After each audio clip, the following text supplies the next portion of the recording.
This man was kicked out of his home by his mother-in-law. In a moment of anger, he turned and walked into the mountains, determined to build a house for himself. Originally, he had married into his wife's family and lived with his in-laws for years. However, over the past 3 years, his income had remained modest. Because of this, his in-laws' attitude toward him gradually began to change. From initial tolerance to growing dissatisfaction, and finally to coldness and rejection. At first, his mother-in-law held back and avoided criticizing him directly, but little by little, everything changed. As household expenses kept rising, the cost of raising 3 children became overwhelming for the family. Tension began to build. His mother-in-law started blaming him frequently, even questioning his abilities in front of others. Worse still, she even took her daughter to meet other men, completely disregarding his existence. And that wasn't the end of it. To push her daughter toward divorce, she even worked with others in the village to twist the truth and place all the blame on him. They accused him of neglecting his family and having a bad temper. In the end, he was forced to leave with nothing. Not only did he lose everything, but even his right to see his children was heavily restricted. The moment he stepped out of the house, he truly realized he was homeless. Standing on a busy street, yet with no one to rely on, unwilling to stay. In a city filled with painful memories, he turned away and headed toward the outskirts until he arrived at a quiet mountain valley. There, he found an open piece of land. At that moment, he suddenly remembered. As a child, he had learned from his grandmother how to weave bamboo and build structures. So he made a decision.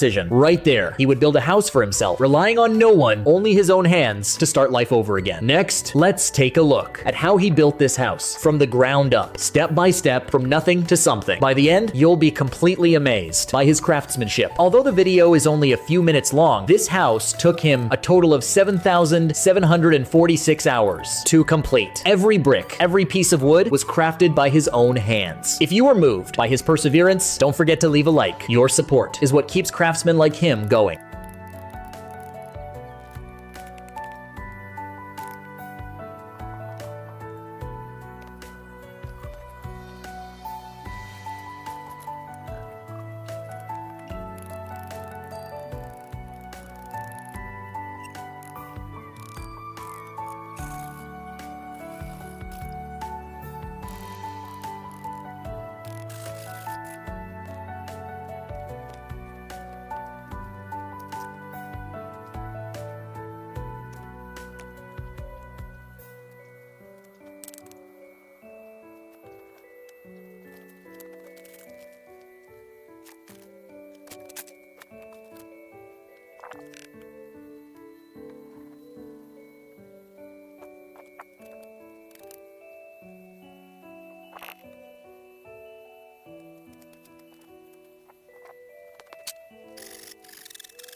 The build is almost complete if you're watching. Feel free to leave a comment below. What do you think of this shelter idea? On a scale of 1 to 10, what score would you give it? Share your thoughts in the comments. If you enjoy real-life content like this, wilderness survival, and shelter building, don't forget to like and follow. I share more stories like this every day. See you next time. Don't miss it.